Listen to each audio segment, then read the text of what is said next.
You're listening to an event from the U.S. Institute of Peace, part of the USIP podcast network. For more information about our work around the world, visit usip.org and check us out on social media.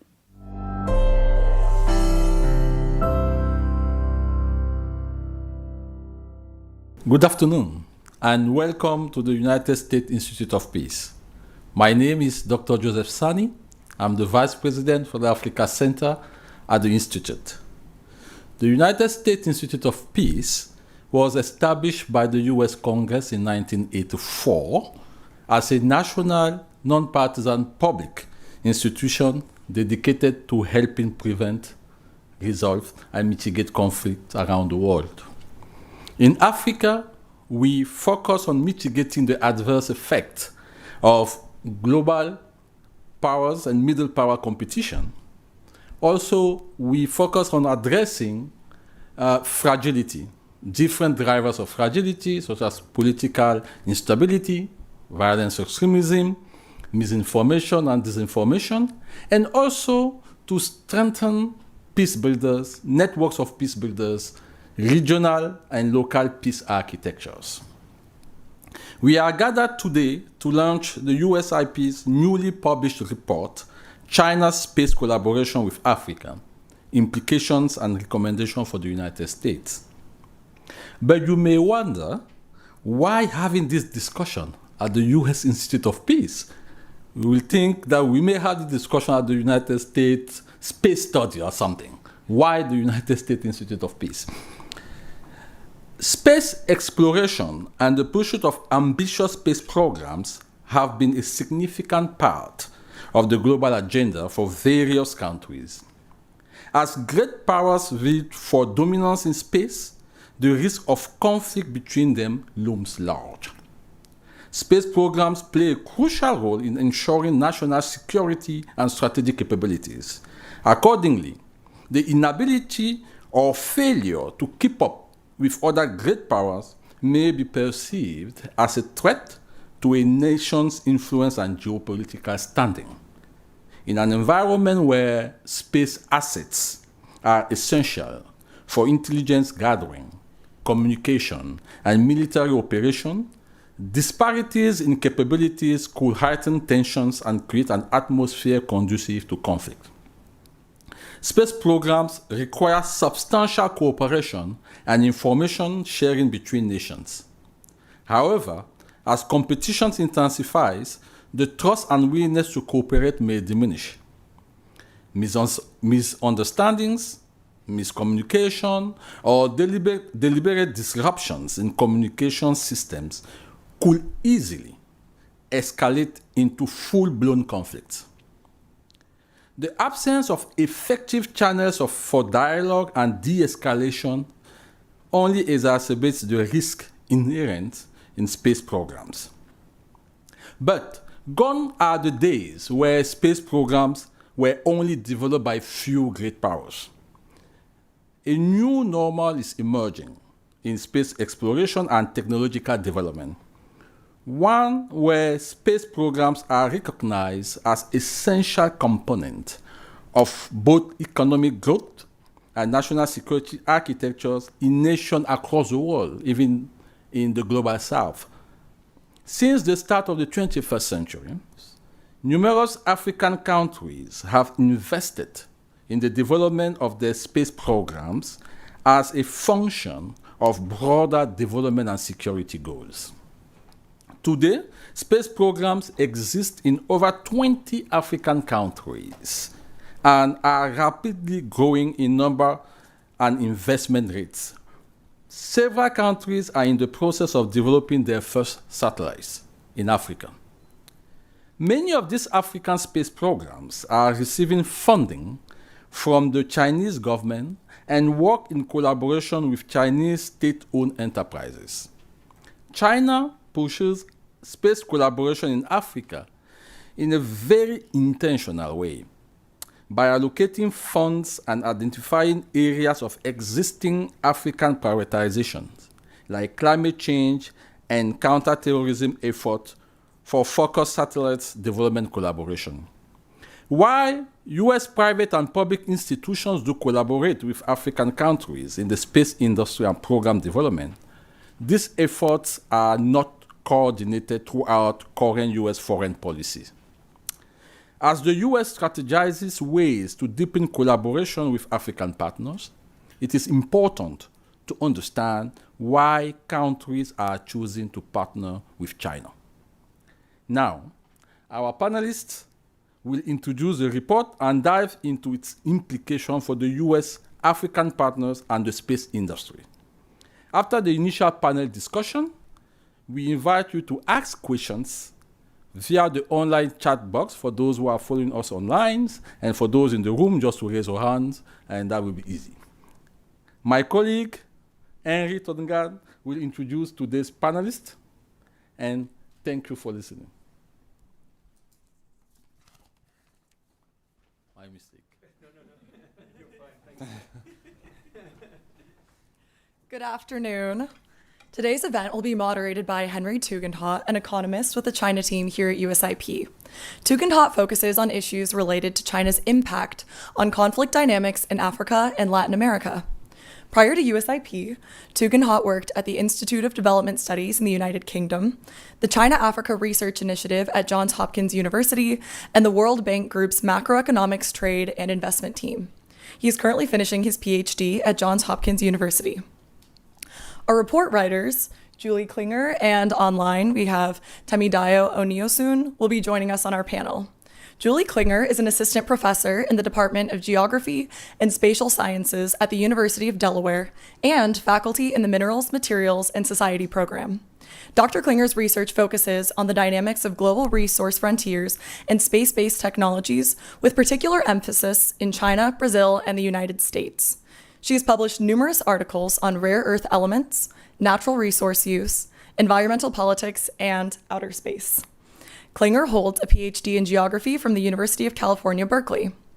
Temidayo Oniosun is the founder and managing director of Space in Africa, the leading analytics and consulting company shaping the future of African space and the satellite industry. Prior to founding Space in Africa, he was the African Regional Coordinator for the Space Generation Advisory Council. He advises governments and commercial space players in the industry value chain, and just recently led an African Union Commission baseline study on the socioeconomic benefits for the establishment and operationalization of the African Space Agency. Temidayo is a 2021 Forbes Africa 30 Under 30 award recipient and is a current PhD candidate at the University of Delaware. We would also like to welcome two panelists who will be joining us to discuss the implications of this important report today. Brian Weeden is the Director of Program Planning for the Secure World Foundation and has more than 20 years of professional experience in space operations and policy. He is a former member and chair of the World Economic Forum's Council on the Future of Space Technologies and the former executive director of the Consortium for Execution of Rendezvous and Servicing Operations. Prior to joining Secure World Foundation, Dr. Weeden served 9 years as an active duty officer in the United States Air Force, where he worked in space and intercontinental ballistic missile operations. Dr. Weeden holds a PhD in public policy and public administration from George Washington University in the field of science and technology policy. Finally, last but not least, we have Kun-Chin Lin, who is a professor of military and security studies at the Department of Spacepower at the Air University and is an adjunct professor at Johns Hopkins University School of Advanced and International Studies. His current research focuses on great power competition in the space domain and in industrial policies of Asian superpowers. Prior to his current roles, he was a university lecturer at the Gonville and Caius College and directed the Center for Rising Powers and the Center for Geopolitics at the University of Cambridge. He was also a postdoctoral fellow in contemporary Chinese studies at the University of Oxford and taught at King's College London and at the National University of Singapore. Kun-Chin received his PhD and MA both in political science from the University of California, Berkeley. Thank you, and I now turn it over to Henry Tugendhat. Thank you, and if I may, am I on? Can you hear me? And if I may also briefly thank and introduce Lyndi Tsering, who is a program specialist on our China team, focusing on China, Taiwan, and China-Africa issues. Well, look, I'm going to hand it straight over to Julie and Temidayo to present their research and hopefully give us a succinct overview of everything you found, why it matters, and where we go from here on your report. And then we're going to move down the line and go to Brian and Professor Lin. So I'll hand it straight over to you. Thank you very much. All right, wonderful. Thank you very much, Henry. So in a couple minutes, we'll give you a whirlwind tour of our research. But first, I want to say thank you to Henry and the USIP for having us here and for fostering this kind of policy-engaged research. So just a couple of broad strokes. One of the things that really is motivating this research is a long-standing concern with the lack of appreciation for the dynamism of the global space sector. And we find this to be quite troubling, given that the infrastructure of outer space is essential to the infrastructure of everyday life. Right, so everyday life as we know it, whether we're talking about trade or communications or entertainment, relies on space-linked infrastructure. Vital infrastructure, such as public utilities, for example, also relies on, and it's increasingly integrated with, space-linked and space-based infrastructure. And so this makes the domain of outer space inseparable from our standard or perhaps more familiar security concerns. And so given this, talking about and increasing the appreciation of the possibilities for peace and for peaceful collaboration in the space domain, we think is especially important. So it's been a pleasure to work with Temidayo on this report because we bring together two very different backgrounds to what we hope in this report can answer some persistent areas of uncertainty. So my own background is deeply rooted in several years of in-depth and long-term research in China and looking at China's overseas activities more broadly. Temidayo's expertise, he's at the forefront of the development of the space sector on the continent of Africa. And so by our powers combined and with our multiple linguistic and cultural interests and ties, we are very much invested in the world and particularly the US government getting this right. Right? So we understand also that this is a really challenging moment to be talking about space cooperation when we have the militarization of outer space that just seems to be running away. Right? So from the establishment of the United States Space Force to, of course, the related or complementary or reactive efforts that have occurred since then. And of course, even before the establishment of the US Space Force, there were, of course, anti-satellite missile tests and various efforts to various shows of force and capability that were occurring around the world. And all of these things fundamentally undermine outer space as the peaceful domain, the peaceful province of all humankind. And in fact, it is that status of outer space as the peaceful province of all humankind that has enabled the development of modern life as we know it. I mean, think about it. We're talking in this report about satellite cooperation especially. But let's think for a moment about what a satellite is, right? A satellite is a very delicate and very expensive piece of technology that is a culmination of human scientific effort and achievement. And the fact that any country in the world, and in fact, many business entities, research entities, and what have you, have the confidence in the order of the international system to place these very delicate and expensive pieces of technology in orbit has been fundamental for so many of the conveniences that make modern life work. And also, these things are fundamental for achieving various socioeconomic and development goals. So with the big picture here, the other thing that I will say, and I'm not going to repeat the report in its entirety because you can read it at your leisure, but the other thing that I want to say is just to kind of sensitize the audience to the dynamics of China's space program. So we live in a time of intensifying tension between the US and China, and oversimplifications are rife, right? And so if there's anything that I can offer the audience today, I'd like to give you a picture or a conceptual framework that helps you understand China's space sector and space industry. And then I'll hand it over to Temidayo to say a few words about the dynamism and trends in Africa's space sector. So the first thing, I'll actually start with the US. The space sector, the space industry in the US is dynamic. It is hybrid. You have your civilian, your military, and your private sector components. And depending on the project, depending on the policy mandate, they all do or don't work together, right? And then, of course, you have the proliferation of private sector entities, service providers, and a lot of innovation and activity happening in this space. You also, in this context, have a situation where not everyone knows what everyone else is doing, right? There are sometimes surprises. There are sometimes accidents. People sometimes step on people's toes.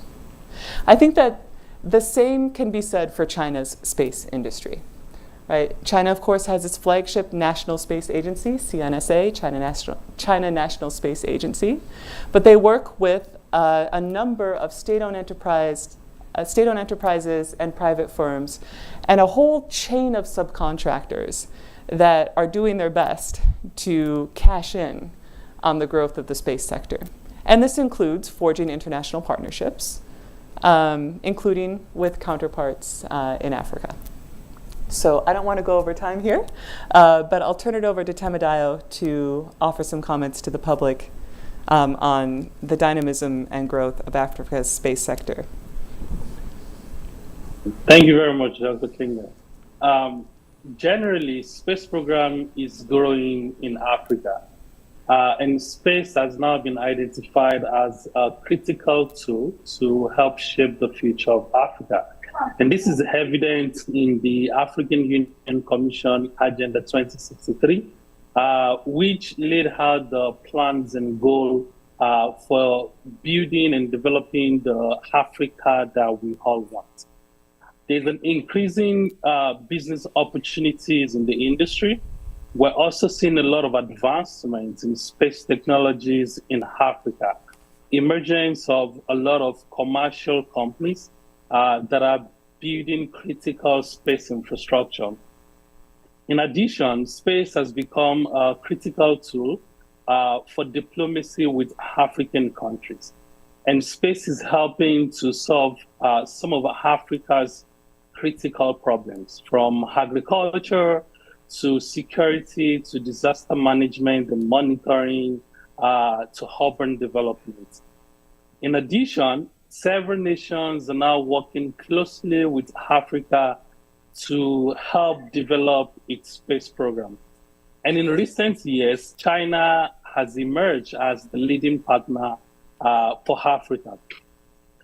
We're seeing a lot of collaborations across all industry segments, including communications, Earth observation, navigation and positioning, as well as space science.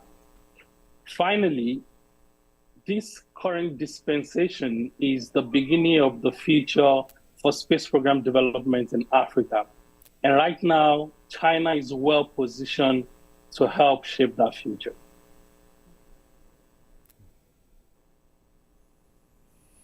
Thank you very much. Well, that was very succinct. Well, I think what you've raised in this report and more generally in your remarks is how much of these developments are really being driven by African actors themselves, and how this is a very pivotal moment for the development of this technology, because there is so much demand for cooperation, there is so much demand for collaboration on the development of these technologies, but also the sharing of knowledge and technology and information itself. And I think what you're really achieving in this report is pointing out the gaps that the US could and should be filling.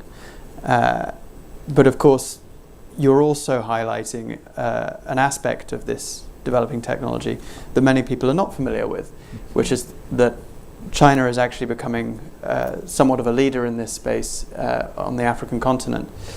And I'm curious, Temidayo, if I could start with you when we get to the Q&A, if you could tell us a little bit more about what that looks like from the continent. But before we get into questions and answers, I'm going to hand it straight over to Dr. Weeden to share some reflections on what we've heard so far. Thank you for that. And again, I want to commend the authors on the report. I think it was excellent. To me, it is very unique in this field. I'm not aware of similar research, and I think it really adds a lot of value to those that are looking at these kinds of problems. So my organization, Zikuro Foundation, our focus is twofold. On the one hand, we are focused on how do we use space for all the benefits we've all been talking about, and the ways that we can use space applications to help improve our daily lives, improve global society. But at the same time, how do we address the potential long-term sustainability of using space? As was mentioned, there's a lot more countries getting involved in space. There's a lot more activity, many more satellites that are being put up. Just as a raw number, 10 years ago, there was something on the order of 115 or so satellites put into orbit. Just last year, there were nearly 2,500 satellites put into orbit. Radical increase. And the projected growth curves are even higher. Now, we're seeing lots more benefits, but the question is, how do we deal with some of those challenges?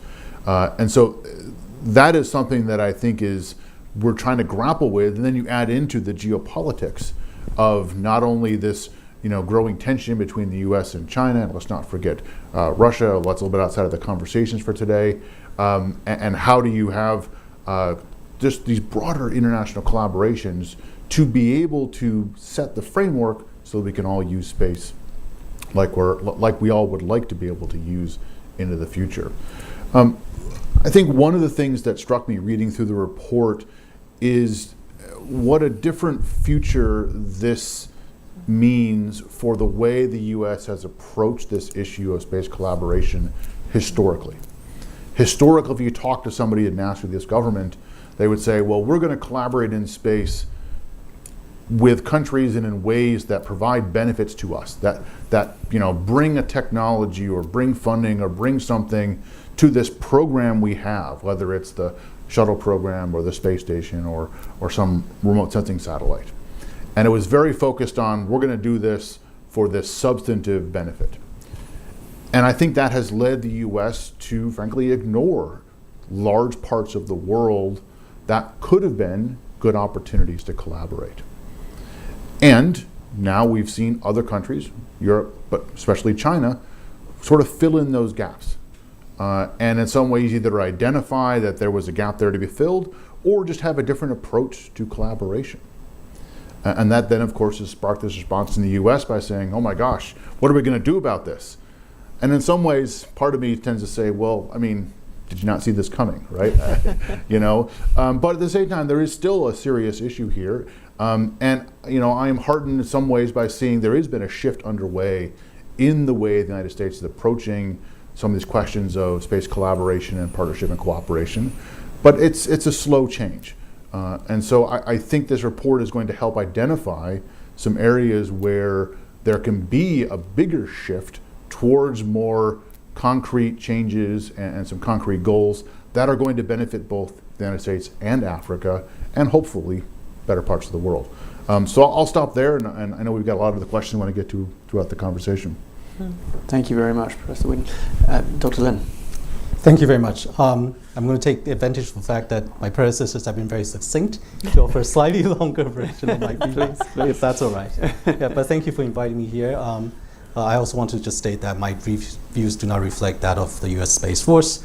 I think the report has offered a very compelling diagnosis that space technology has not been a focus of US policy in Africa. It needs to be, right? So I guess my feedback is to try to push the report further by asking the next questions to follow. And I think this report needs to be duplicated for Latin America, Middle East, and Southeast Asia. That's certainly a logical extension of this significance of the report. And one way that I've thought about this issue is to think about, and I think Temidayo asked about this question earlier, is, the report states very clearly that African countries have many options at this point. Right? It's not just, oh, we recognize there's a need, we're going to step in and do our hegemonic thing. Right? But then we also need to recognize that it's not a question of zero-sum game here, and it's not that we're countering China in some ways.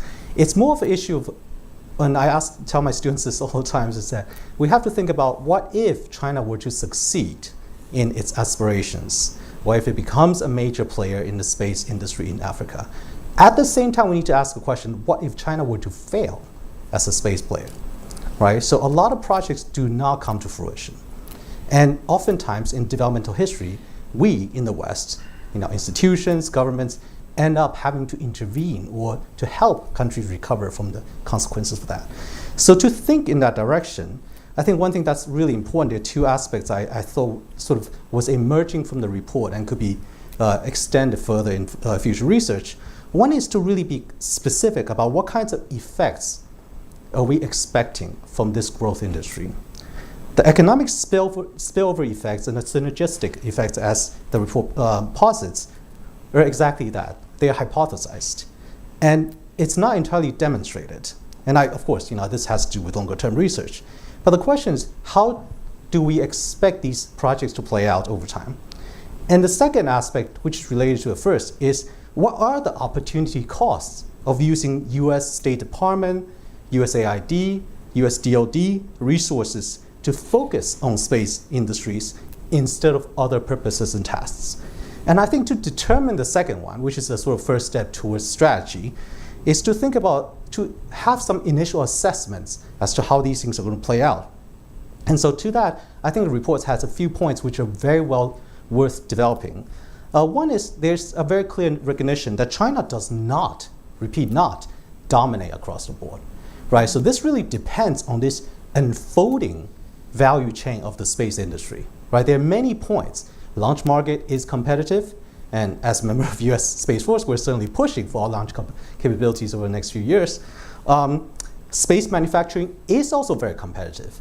I understand that space, satellites are delicate instruments, but frankly, it's not a high-tech instrument, right? Many countries can produce satellites. I have college students in Pennsylvania who are producing them in their own backyards. So it's a matter of where are we competing on this chain. Then there's the second point, is the impact of Chinese investment operations remain to be studied. And so the report focuses a lot on data pooling implications, right? We have Earth observation, we have Beidou navigation system, we have climate change mitigation usages. So it will be very interesting to get an insight into, for example, the terms of the contract, right? If we're positing ourselves, the Americans, as the one to offer shared information, open architecture, what exactly are the Chinese being restrictive about, and what are they steering these contracts towards? That'll be interesting. Second is that as the space industry develops, one of the most important things is space-enabled services, right? So we talk about training of engineers and operators, Beidou centers in some countries, military operations, domain awareness, security apparatus training, all these sort of subsequent products are hugely important. And one of the interesting idea in the report is that the Chinese offer this bundling of resources, right? Both finance, production, services, and everything else. And the idea is that somehow that would tend to be synergistic. But from our understanding of other fields, other products, that is not necessarily the case. So what I'd like to point to is the example on solar panels. For the purpose of the report, I tried to actually look up my literature. And there's obviously not a lot written, and hence the value of the report. But one thing that's been fairly well studied is the attempt to start solar panel industries in South Africa and other African countries. And this is one of these examples of high-tech sector, which is capital intensive, at least the startup cost. It's got very limited employment opportunities. So if you're looking at sustainability and opportunities for local population, it's not necessarily the industry you'll invest in. It's got sort of limited socioeconomic, benefits for broader population. It's got very marginal developmental, input. So these are some of the limitations of an industry like the space manufacturing as well as solar panels. So that's sort of the basis for comparison. And if you do look at that, the reports show that, not this particular report, but all the studies on solar panel shows very limited impact, in terms of developmental and environmental for African countries that have launched these projects. And there are many reasons for that, right? And some of the reasons is regulatory, right? For example, in South Africa, they don't have very good local content requirements. And even though when they put in local content requirements, Chinese firms through transfer pricing other mechanisms tend to bolster that, but not actually delivering the benefits. There are also issues with the market being limited. You have very limited capability in terms of technology and in terms of consumption. So the market itself is necessarily externally oriented. What usually works is that if you can start small manufacturing firms and then train people in larger firms, but that's a tall order. So what we're looking at, and I think this is the key thing, is that Africa has experienced so many waves of promises of development. Technology-driven sometimes, otherwise it's industrial policy, trade policy. And the question is, how is the space industry different than the previous waves? How can we make it different through U.S. support? We do not want a new dependencia, sort of dynamic happening. And this is something that perhaps would be expected because in the past, in the Cold War period, space industries joined space clubs precisely because they got particular support from either Soviet Union or United States. Is that going to repeat itself? Right? Are we going to see African countries which essentially do not have clear comparative advantage to space manufacturing, then sort of being attractive at this time due to their geographic location, rare earth minerals, potential contribution to a network effect for Chinese architecture in terms of digital space and communications. But what happens when these effects disappear, right? What happens when India and Malaysia are producing the same things? Do we then see a round of protectionism? Do we see countries locked into a lower end sort of industrialization process, which has been seen before, right? Just focusing on what they have resource-wise, but not so much promoting the upgrade. So I guess the question is then, does the report suggest ways that the US can make a difference when some of these dynamics begin to kick in? And just to conclude, I do see at least a couple of things we can add in terms of recommendation. One is that, and this is harking back to an area I know more about, which is East Asia. For example, we have Japan, right, which is taking a lead in the Asian space industry by promoting certification and standard setting capabilities for the regional players. And this is something that we can think about adding to the list of excellent recommendations in the report, is that we can find a partner, a center that perhaps we could help to develop trade policy, standard setting regulations, these soft power capabilities, so that regardless of the partner involved, the African countries will be better in managing these developmental effects. Second, I think there needs to be an interagency process going, right, between the state, DoD, and various other agencies, because a lot of capabilities are coming online, but what are we offering to our partner is not always coherent. And lastly, we need to think about this interesting thing about, and the report clearly shows that China has these sort of cluster of state-owned enterprises and private actors and subcontractors that go into every project. Well, given the fact that the report points out that Africa constitutes 0.7% of global space expenditure, it's not going to be a big priority for SpaceX. How do we then motivate our firms to enter into these markets, perhaps through the certification programs I mentioned that will reduce the transaction cost for engagement? So these are some of the things I think the report points us towards, and we should certainly develop further. Thank you. Fantastic. Thank you so much for those reflections. Well, I think we should start by handing back to Temidayo and Julie just to reflect on some of that feedback, and then we'll open it up to questions in the room and online. If anybody has any questions, please start submitting, and we'll start gathering those up. But I'll start with Julie and Temidayo. Okay, excellent. Did you want to have Temidayo address the question that you put out initially? Sure, yeah, actually, Temidayo, if you could also speak a little bit more to the what the considerations are for African space agencies, either as individual agencies or in terms of the multilateral collaborations that currently exist when choosing international partners, and how it's come to pass that China has become such a significant player in this space. Okay, thank you very much. So to talk a little bit about your first question on what China is specifically doing, there's a lot of work going on around technology development. So developing satellites for different African customers. China has so far built satellites towards close to $900 million for African countries. Beyond satellite development, they're developing a lot of ground station infrastructures. They've done this for Ethiopia, Nigeria, Algeria, just to mention a few countries. There's also a lot of space program financing as well as technology financing. So providing loans, for satellites. And we've also seen cases of, China actually gifting satellites to an African nation. Beyond this, we're seeing a lot of push for the adoption of Beidou navigation and positioning services, as well as a lot of space applications projects, where, through the ground stations that they're installing for African countries, they're able to, provide free satellite data from either Chinese government satellites or satellites that, belongs to, specific organizations that China is part of.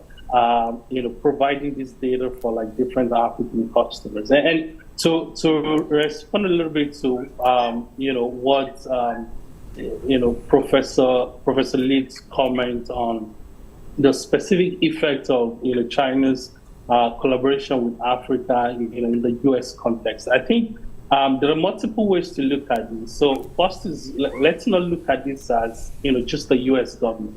We can look at this from the perspective of, U.S. commercial space institutions also.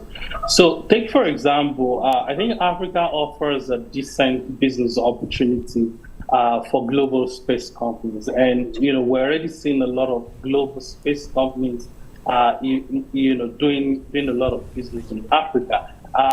And, it's also evident that a lot of, not just US, I think a lot of global space companies are currently struggling.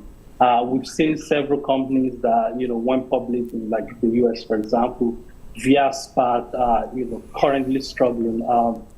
A few of them have had to, declare bankruptcy. So there is a lot of, business opportunities in Africa, and, Chinese companies have been capitalizing on this, for several years. And it's now that the U.S., U.S. companies, they're waking up to this reality.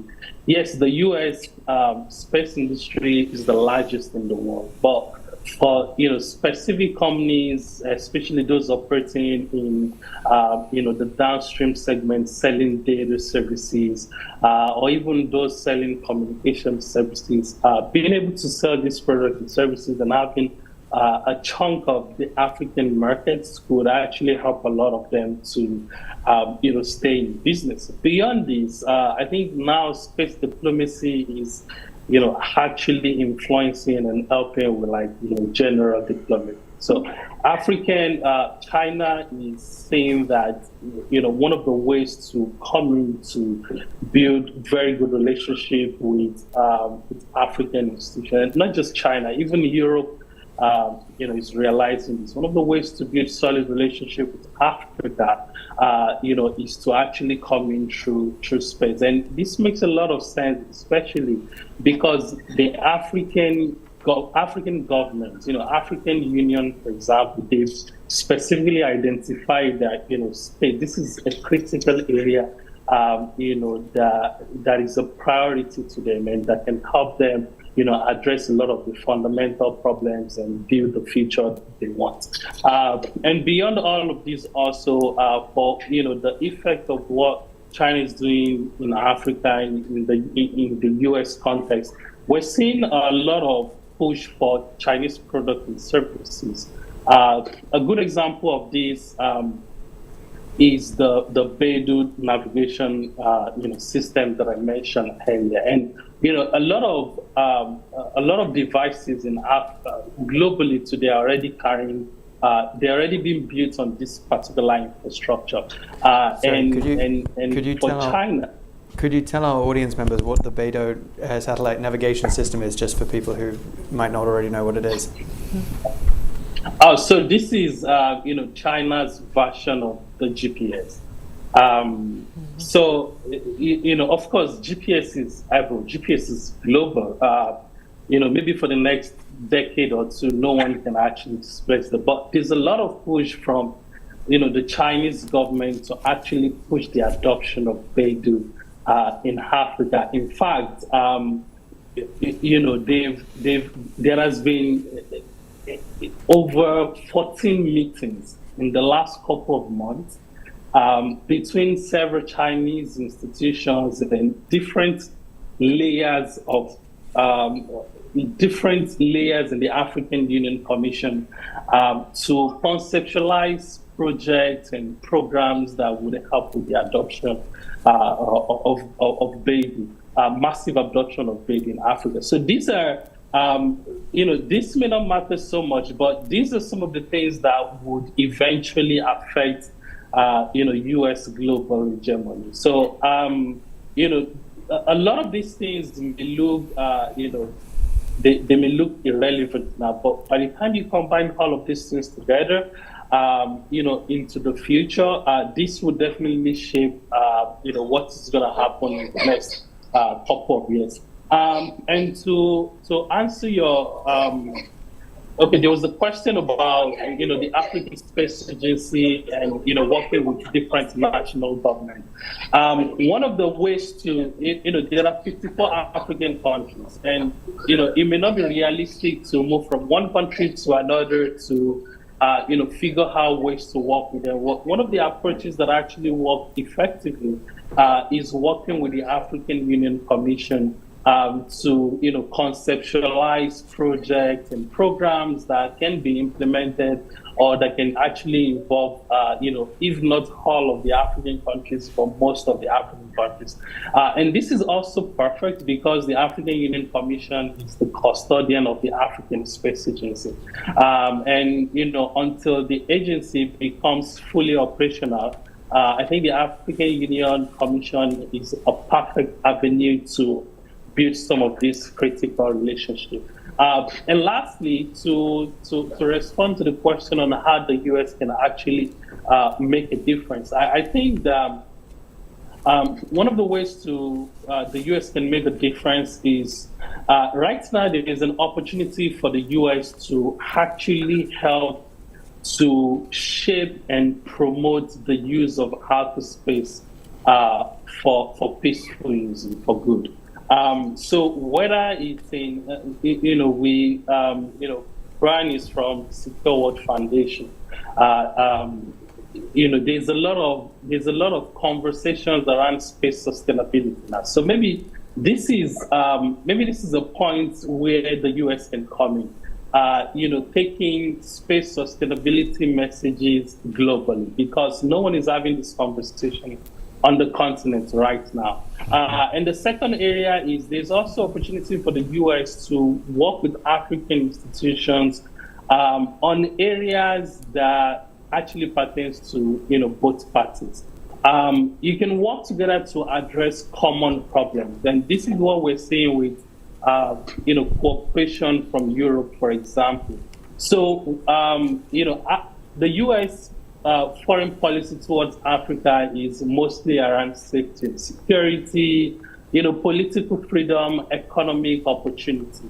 And in terms of, security, whether, we're dealing with disaster management or monitoring, or, economic prosperity building, critical ecosystem that can facilitate commerce. I think the U.S. can come in through some of these channels, capitalizing on its global space infrastructure to actually push this. It's not all, cooperation with Africa that is, I understand that, especially, where China is concerned, a lot of conversations around China, it is usually around how China is, for example, taking advantage of African countries. But beyond this, there are ways to work with Africa to capitalize on the resources to build commerce. And I think one of the things the Chinese is trying to do now that, may actually shape the way space program is going to be done in the next decade in Africa is exploring Africa's territory for satellite launches. They're currently talking to Djibouti to set up infrastructures to launch satellites from African soil. And this is an area that no one else is currently paying attention to in Africa. A lot of the African countries on the equator, they provide very good landscape, that can actually support a lot of, whether it's, satellite launches or even, lunar missions. The US is already doing a lot of work with South Africa in capitalizing on its territorial infrastructures to support US missions. So a lot of work can also be done, with other African countries, capitalizing on the continent, infrastructures and, geographical locations to support a lot of space missions. Thank you. Thank you so much, Temidayo. Julie, did you want to reflect on some of the opening remarks? Yes. I'll say, because I know we have questions in the chat and what have you. First, thank you both to Dr. Weeden and Dr. Lin for your remarks and your reflections on the significance on the report and also ways that it could be pushed further. I'll just address one question posed by Dr. Lin, which was, what are the opportunity costs for, say, the Department of State, for example, to focus on space? And what would be, we can think also about what the opportunity costs would be in building interagency coordination around this, moving toward, what Dr. Weeden said is a very different kind of future in terms of how the U.S. engages in space-related activities and space diplomacy. And in a way, that question it resonates with earlier debates around how to engage with the internet, right? Or mobile phone technology, even in that way. I think one of the things that we're seeing with the dynamism in the space domain and also its profound integration with everyday life, hardware, software, hard power, soft power, is the importance of building out the capability to understand how different actors and entities engage through space-based and space-linked technologies, much in the same way that it's been crucial to understand how different actors and entities engage via cyber technologies, for example. And so I'll just say, in the interest of time, I'll just say that, but to if you'll allow me to, instead of actually answering your question directly, to put it in the perspective of earlier iterations of this tech and policy question. Thank you. Well, we've already got some questions online. If there are any questions in the room, please put your hand up, but I'll start with what I've got here.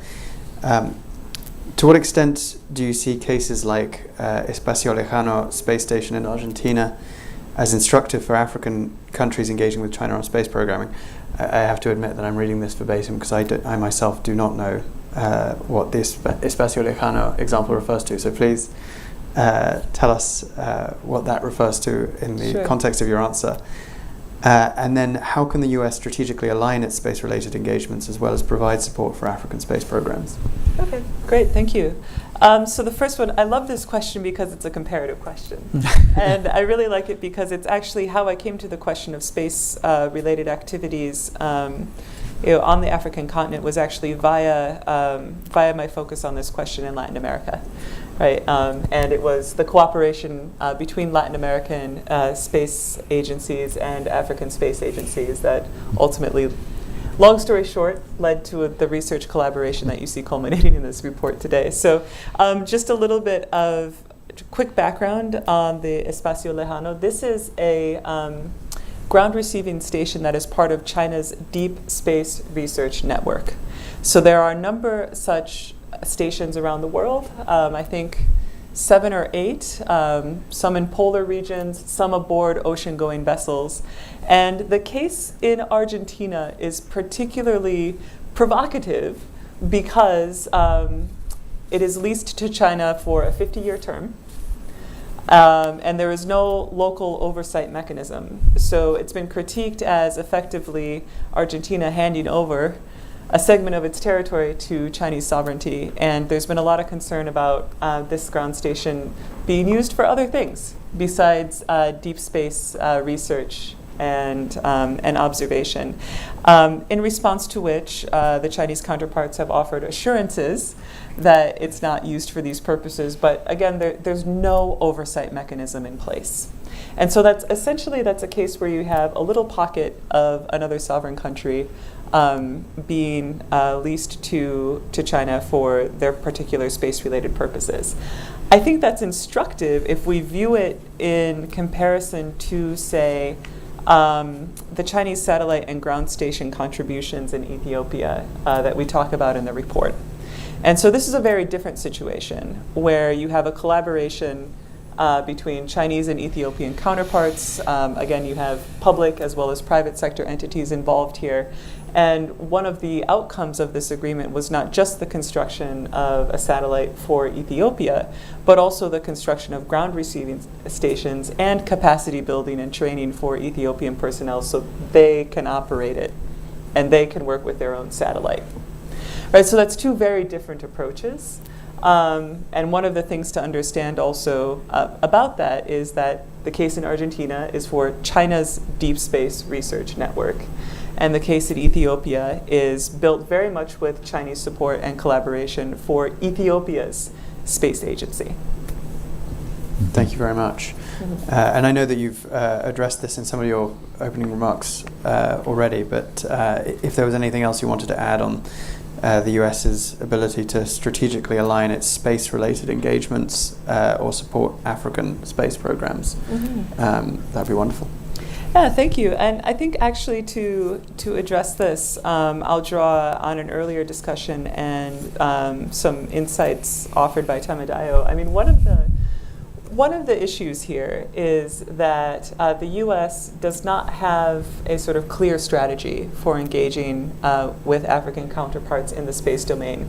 And this is in contrast to China, to the European community, and to Russia, right? They have dedicated personnel, dedicated plans that are about specifically engagement with Africa and space. And so that's one thing. And so there's not a kind of the U.S. doesn't have a clear strategy or a peer strategy to these other programs. And the other observation is that U.S. engagement with Africa with respect to outer space is quite transparently reactive, right, in response to China's moves in this foray. And so this is pretty transparent. And it also, the fact that it's reactive is, again, underscores the lack of careful engagement with the African Union Commission, a lack of engagement with individual African countries in order to really understand how both sides can benefit, right? Really underscoring the points that Temidayo has offered us earlier. Thank you. Temidayo, did you want to jump in on any of this?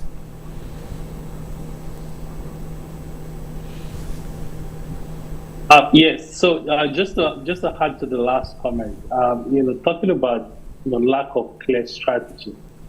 You see, a good example of this is last December there was the U.S. Africa Space Forum in DC, and there was a lot of conversation there on how the U.S. will work with Africa, but nothing concrete came out of that except two countries signing the Artemis Accord. And last month there was another, event that was organized in Baku, and a lot of African counterparts were invited again, to discuss this, the same issue. But the problem is, nothing is actually coming out of all of this conversation, and it's already getting to the point where African leaders are beginning to see engagements with the U.S. as a waste of time. Because when you have similar meeting with the European Commission, for example, one held in Dakar last month, the meetings are very clear. There are clear objectives, there are clear strategies. Either new programs are being announced or clear deliberations are happening on where the two regions are going to come together to work together. There's clarity in all of this conversation. It's usually a clear outcome. Engagement with the U.S. has not yet any result. And it's beginning to seem like for a lot of leaders, it's possible that when future meetings are called like that, they may not show up because there's a lack of strategy. So I think for future engagement, it's very critical for the U.S. government to work on this. Thank you very much. Well, we're coming up to time soon, but I do want to take the opportunity to bring Dr. Lin and Dr. Weeden into this conversation a bit. Firstly, if you have any reflections on anything that's been said, but more specifically, Dr. Lin, you spoke about the concern around space clubs as they existed in the Cold War and how this might be growing. I'm curious if you have any thoughts on either how we might avoid that if that needs to be avoided, or indeed areas where there are perhaps even overlapping interests between the US and China or any foreign counterparts over the developments of this technology. And Dr. Weeden, I'm curious, given your own background and expertise, whether you have any insights on why the US has been lacking in this relationship with Africa when it matters so much. Well, I'll start with Dr. Lin. Well, thank you. I'm going to start off with, in response to Temidayo's last point, is that in referencing us to European countries, I mean, if you were to read the strategies of Britain or France on space strategies, they're very clearly geared to commercial gains. And this is something that we do not do simply because we have bigger fish to fry. Like we have a bigger stake in a lot of issues. But I think what's really important is that we do need to steer to a geoeconomic understanding of what we can do with African countries that are mutually beneficial. And one of the key things I've tried to emphasize is that if you look at the space industry, right, in terms of launches last year, 80% was SpaceX, 10% was the Chinese, and then the rest of 10% rest of the world. And then aerospace industries probably among top 5 in terms of industries that are most susceptible to things like pandemic and logistics disruptions. So we're talking about a very volatile market that seems to be growing, but could very easily shrink or consolidate in the near future. What are we doing to sort of provide the market intel and the governance support to try to make this a more accessible market for Africa and for countries that are interested in making this sustainable and equitable? Right. I think that's the premise that we need to start. Yeah. Thank you. So as to why the U.S. hasn't done this sooner, I think partly keep in mind there's always been 2 parts to the U.S. space program. There was the public-facing, which was NASA and all the space for peaceful purposes, all that kind of stuff. But there's always been this national security program that it sometimes was bigger than the public program, but was very behind the scenes, either deliberately or just sort of not talked about. And on the national security side, historically, the U.S. has done a very much go-it-alone approach. Even with our close allies, the Five Eyes, that we collaborate with in many other areas, up until very recently, we're not pulled into that for collaboration. So on the whole national security side of things, the U.S. just didn't work with anybody historically on that. On the public-facing, NASA, peaceful purposes, that historically was linked to the Cold War space race, the battle for prestige with the Soviet Union. And there was a strong focus on, big projects that we could use to show off sort of American superiority, and again, prestige and all that sort of stuff. And then that shifted to how do we sustain these things with things like the shuttle program and the International Space Station, where the U.S. is bringing in partners that could contribute significantly to those projects, that had countries like Russia and Canada and others that had technology of their own to contribute to the program. There just wasn't this vision of a broader strategy of how to bring in more countries. So I think that is changing. I think that there's recognition that needs to change, but it is going to take a while for this government to kind of build in this new, not only this new mentality, but just the capacity to go off and collaborate with a broader set of countries in different ways than they have in the past. Thank you very much. Well, look, I'm going to finish with one closing question for the panel at large, and then please throw in any closing remarks you'd like to make. But the final question is, to what extent should we be concerned about the dual-use applications of these satellites and technologies that China is developing with African nations? I'll quickly start, and I'll just say, I'm increasingly of the opinion that dual use is not the right way to frame this, because pretty much everything in space has both functions, right? Historically, on this question of weaponization and militarization, the debate multilaterally within the UN has been on banning the placement of space weapons or preventing an arms race in outer space, and a strong focus on things, objects, technologies. That has shifted recently. There has been a shift in the last few years to talking more about behaviors in space, because the behavior is what separates how you use something, right? You can certainly use a car as a weapon if you wanted to, but we all know that it also has huge amount of purposes that are not related to warfare. So that shift has happened within the context of what was known as this open-ended working group on reducing space threats that the UN held over the last couple of years. What was striking about that conversation is something on the order of 70 countries participated and about 50 made statements, far more than have contributed in the past to similar discussions on these topics in the UN. So that program, that process concluded earlier this year. UNGA just voted to have a follow-up discussion starting in 2025 on this further discussion of norms and these behaviors. So I think that's where things are going to go. To me, that is a more productive discussion than trying to delineate what technologies are dual use or military only or that sort of thing. Thank you. I absolutely agree with you, Brian. Just to add a secondary point is going back to Professor Deborah Brottingham's earlier study about sort of ports and debt diplomacy in Africa. I think one thing for us to keep in mind is that this dual use needs to be disaggregated. Sort of, you need to break it down. Are we talking about contracts? Are we talking about certain purposes? These effects need to be clarified before we make certain assumptions about what the impact will be on our strategy. So that's yeah. Thank you. I'll take the last word. All right, Oniosun. Sorry, Temidayo. I just want to say that the U.S. space strategy towards Africa should not be primarily influenced by what China is doing. Because I think if it is influenced by what China is doing, the U.S. might actually lose the battle. Thank you. And building on Brian's excellent point, this is a dual-use device. This is arguably already militarized. And it's a worst-case scenario that it becomes a weapon, right?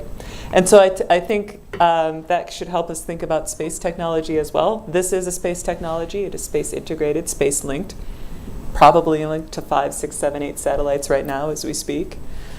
And so I think this is a good closing thought for the USIP. Focus on peace on all fronts, peace for its own sake, peace as an end in itself, so the tech isn't weaponized, so the behaviors are good and constructive.